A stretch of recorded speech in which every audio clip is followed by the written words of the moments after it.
Hola, mi nombre es Irene Muñoz y hoy les voy a estar hablando sobre los aportes de la educación popular en el campo de la pedagogía. Y voy a empezar citando una frase de Paulo Freire que dice, la educación liberadora no produce por sí misma el cambio social, pero no habrá cambio social sin una educación liberadora. ¿A qué hace referencia la educación popular? A los procesos político-pedagógicos que buscan superar relaciones de dominación, opresión, discriminación, explotación, inequidad y exclusión. Buscan que hayan procesos educativos justos y equitativos y respetuosos de la diversidad y de la igualdad de derechos entre personas. La educación popular es fundamental en contextos especialmente vulnerables y marginados. Y hay varios aportes que han hecho, pero voy a centrarme en cinco. Primero está el aprendizaje significativo y contextualizado, que enfatiza la enseñanza basada en la relación de los estudiantes partiendo desde sus experiencias y desde sus conocimientos previos. Participación activa y lógica, inspirada en ideas de Paulo Freire, fomenta el diálogo entre profes y estudiantes y busca romper la relación vertical tradicional. Desarrollo de pensamiento crítico, a través del cuestionamiento de la realidad y que comprendan injusticias sociales.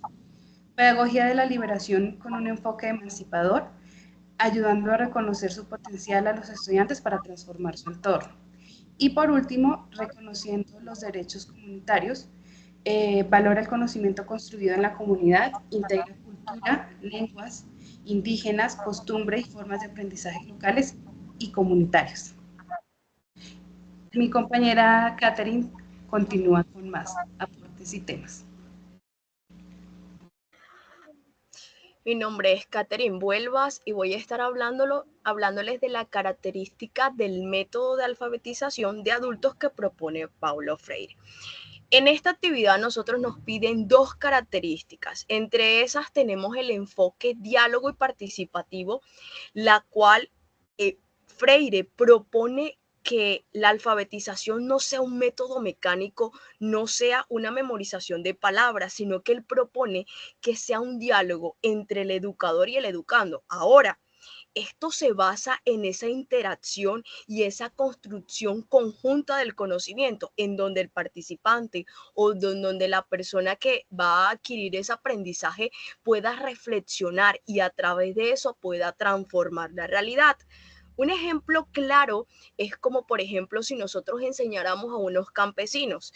Si tenemos un grupo de campesinos a los cuales se les va a hablar sobre la siembra, sobre la tierra, nosotros haríamos preguntas abiertas que faciliten no solamente el diálogo entre ellos y la participación, sino que ellos mismos puedan construir ese conocimiento.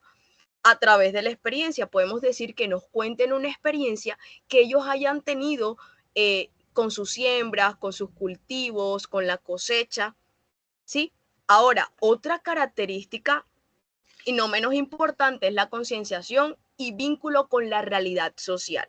Este es un método que utiliza palabras generadoras, esas palabras que son extraídas de la vida cotidiana, en donde el participante puede conectar con conectar el aprendizaje, pero lo puede conectar con ese contexto sociopolítico.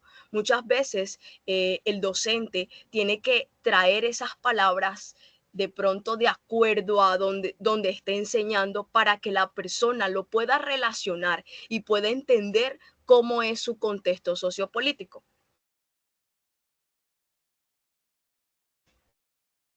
Ahora le damos paso a nuestra compañera Ledis, que va a hablar de la reflexión sobre cómo aplicaría estos elementos al dar clase a los estudiantes de básica primaria. Bueno, buenas noches. Así como mi compañera habló, mi nombre es Ledis Paula.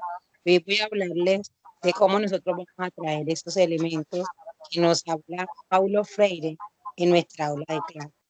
Recordemos que Paulo Freire lo que hacía como primero era el diálogo horizontal. Es un diálogo abierto y respetuoso en el aula de clase.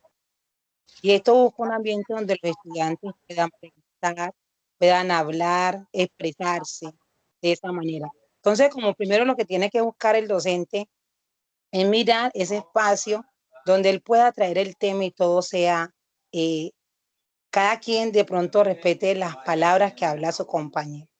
Como primero, debemos de traer al aula de clase un tema interesante, que el estudiante pueda prestar atención y también quiera ser partícipe de ello. Por ejemplo, vamos a tomar el área, vamos a tomar el grado preescolar y primero. Vamos a traer un tema y son los valores, o podemos hablarle de la responsabilidad o de la amistad. Ese es el tema principal. Como segundo, vamos a traer unas palabras, preguntas abiertas, donde los estudiantes van a expresarse, van a hablar, van a dar su punto de vista con respeto a esas preguntas o a esas palabras abiertas que nosotros traemos en el aula de clase. No es solamente que el docente hable y hable, sino que también los estudiantes necesitamos nosotros como docentes escuchar las opiniones de nuestros estudiantes. Y digamos, dependiendo del tema que traigamos al aula, así mismo deben de ser esas preguntas abiertas. Si estamos hablando nosotros de los valores, la responsabilidad, nuestra pregunta sería, ¿qué significa la responsabilidad? ¿O qué significa el respeto o los valores?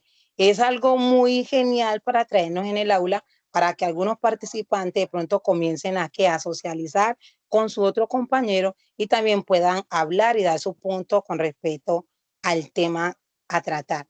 Vamos a mirar lo que es la concientización, ¿cierto? Entonces, se dice que es diseñar y de buscar estrategias que el estudiante les ayude a los estudiantes a conocer las estructuras de poder y la desigualdad social, fomentando en ellos reflexión como puede construir un cambio positivo en el aula.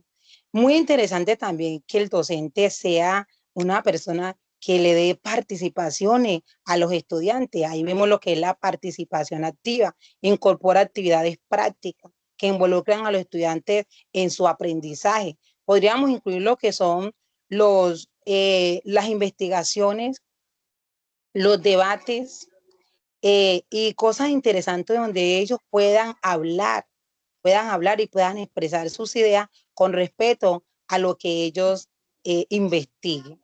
Lo otro es empoderamiento. Nosotros como docentes debemos de brindar a los estudiantes a liderar, a tomar decisiones en el aula. ¿Qué buscamos nosotros como docentes en eso? Que el estudiante sea responsable y también tenga sentido de pertenencia con lo que hace. Paulo Freire tiene muchos elementos, ¿cierto? Pero estos fueron los más básicos que nosotros como docentes podemos traer al aula. Y veremos que nuestros estudiantes van a ser unos estudiantes geniales, que de pronto no les va a dar pena pararse a un púlpito, hablar, yo qué sé, a un colegio a hablar. ¿Por qué? Porque le vamos a inculcar todo esto a nuestros niños. Muchas gracias.